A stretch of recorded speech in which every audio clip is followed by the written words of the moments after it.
Hey y'all, welcome back to the channel. So today I want to do something a little bit different. I want to review my most viewed, most liked, most commented on video by far.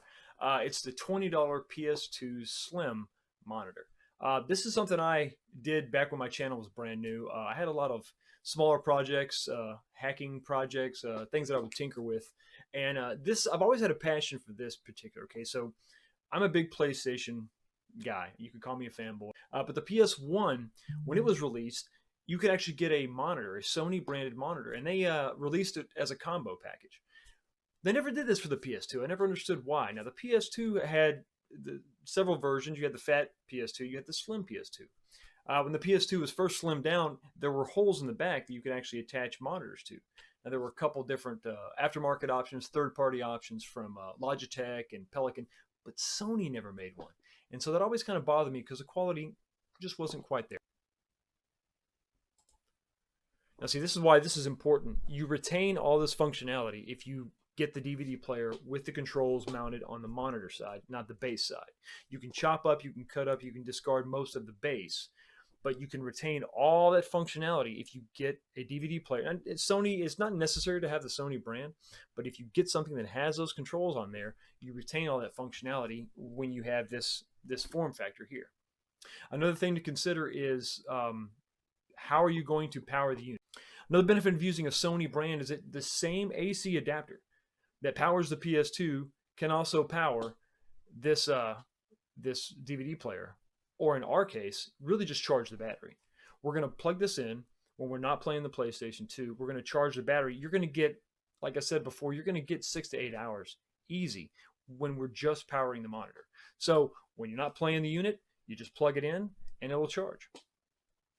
By keeping, and I know this looks kind of funky, you know, with the hot glue and all that, but by keeping all this, the circuitry is all there. The only thing I really discarded was the DVD drive itself and all that mechanical stuff. When you get rid of all that and you just have the board in there and you retain the battery, I mean, it's you know, for as crude as it looks, it really worked well. I was surprised.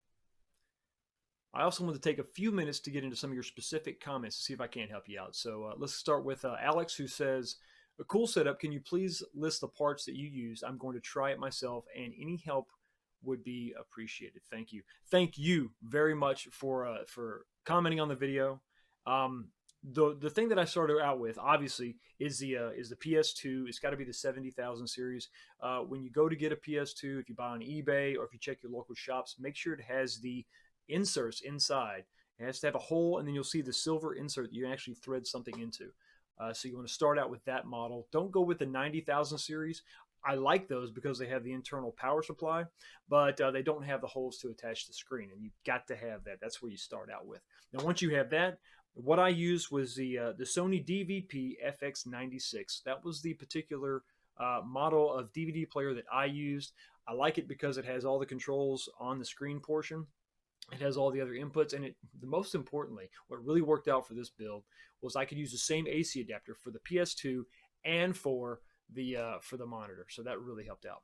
Okay, Nicholas says, any chance you have a tutorial for how to get this to work? I'd love to be able to fashion a screen for my PS2. The answer is yes. A tutorial will be coming up. This was kind of an overview. Camino asks, can you give me the link of the screen? Now, the screen was purchased on eBay. Okay, it's the DVP. It's a Sony DVP FX96.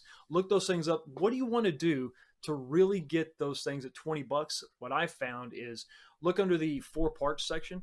All you really want is a screen. So if it doesn't read DVDs, that's perfect. That's exactly what you want. That's how I was able to get the first one for 20 bucks and the second one I bought for 25. Like I said, as long as the screen works, you're fine. Usually those inputs and everything else will work just fine. It's the mechanics of the DVD player that doesn't work. If you're looking for something local, same thing. Find out if that monitor works. As long as that monitor works, man, that's all you need. You should be good to go. Will asks, the most important question is, how did you make the video cable? That will help out a lot. If you're familiar with how you cut and splice wiring, it's different than AV cables. Okay, now with a wire, you strip the plastic back or the coating, and then you just take it, and all you're left with is a conductor. You splice that together, you're good to go. With audio video cables, with video cables specifically, what you have is 2 layers that are separated by plastic. So you've got a conductor in the middle, you have the plastic covering that, you have another conductor around that, and then you have the plastic around that. It's not that difficult. You strip the top layer off, that reveals one conductor. You twist that together and separate that. Then you strip the plastic back for the other one, and you've got to make those two connections, and you have to separate those. So once you make those connections, I recommend heat shrink tape, something to separate those signals together. Now, what you'll find is, I've got an example here. You can get that pretty small. It really won't be that bulky once you're done, but you just have to remember to use 2 layers of heat shrink um, when you do it. So leave yourself enough room to where you can work, because that's the hardest thing, is to keep all this nice and tight. Now, what I want to do here is, if you're familiar with these Sony cables, they have a magnet on the end, supposed to help with reduced signal interference, and it has a plastic cap. It's a 2-piece cap. What I'm going to do when this is done, and I know it fully works, I'm going to put that back on here, sort of hot glue that together, so you won't see this splice. So this will look stock. Hopefully, that's the goal anyway. So also, the reason why this wire isn't hooked up is because this particular monitor isn't mono. It doesn't have stereo. So that should be, I think it's the left of the right channel that I'm not going to be able to use. So like I said, this is a budget. This is more of a prototype option, but as far as splicing audio cables, remember that, or video cables for that matter, it's the separation of the two conductors. It's not just wiring. If you're familiar with household wiring or control wiring, it's not the same. There is that specific difference. So be prepared for that. The wires are very thin, so don't just grab a set of strippers and just yank on it. You want to be really careful with that.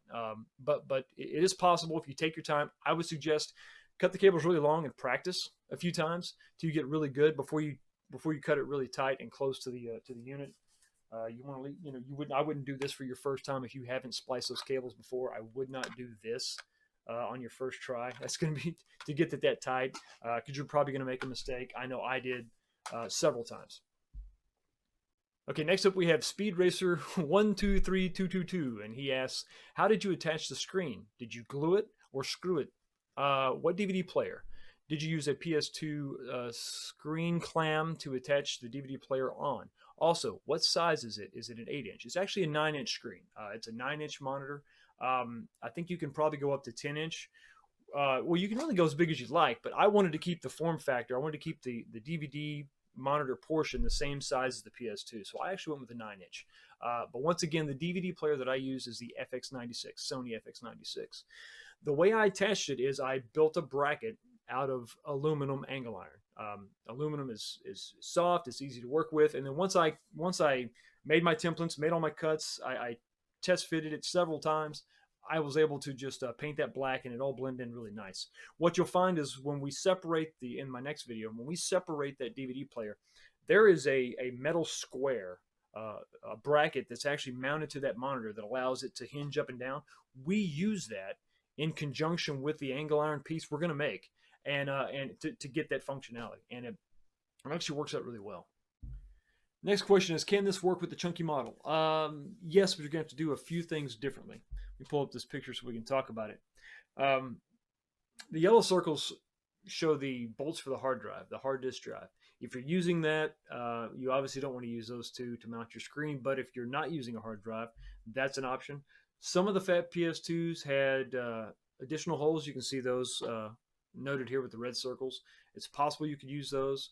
But it's going to be a more complicated bracket, in my opinion. You're not going to be able to use a simple 1x1 aluminum angle. You're going to have to come up with something different to make up that height difference. But probably the biggest problem is actually going to be, this has an internal power supply, so you're not going to have the option of just charging the screen with the external power supply that comes with the 70,000 model. So you've got to keep those 2 points in mind. But the AV connection is the same. So if you wanted to tackle this, you definitely can. Materials are going to be different, and obviously the power supply, you're going to have an additional power supply to power the screen. You're not going to have the option to just charge the battery with the same AC adapter. But bearing those two things in mind, yeah, you can make it work. Then the last question comes from Jimmy. I'm just going to call you Jimmy. I'm sorry. If I asked for a commission for the exact same product, how much would be your asking price? My knee jerk is no on that, only because my schedule is a little bit crazy. I'd like to be able to get that to you in a timely manner. and the price would depend on obviously parts and pieces. But what I want to do with this is empower you to do this yourself. So take this video and the next video that I'm going to show as guidelines for your own personal project, and see which way you want to go. Now, if that's something you still want to pursue, you can hit me up on Twitter, DM me, and we can talk about it that way. So once again, guys, thanks so much for supporting that video and that project. You got that video up over 8,000 views. It's got 94 likes on it, 41 comments. And for my little channel, that really means a lot, and it helps me out greatly. I do appreciate it. And because of that, I want to get back to you with just as much information as I possibly can. So once again, thanks so much. Subscribe if you don't mind, if you like the content, if you haven't already. Like the video, all that great stuff, and comment. Keep those comments coming. I'm going to go through them, read them, and if there's anything else that you want me to get real specific on, I'll definitely do that. That's no problem at all. So anyway, hope y'all have a blessed day, and I will see you next time.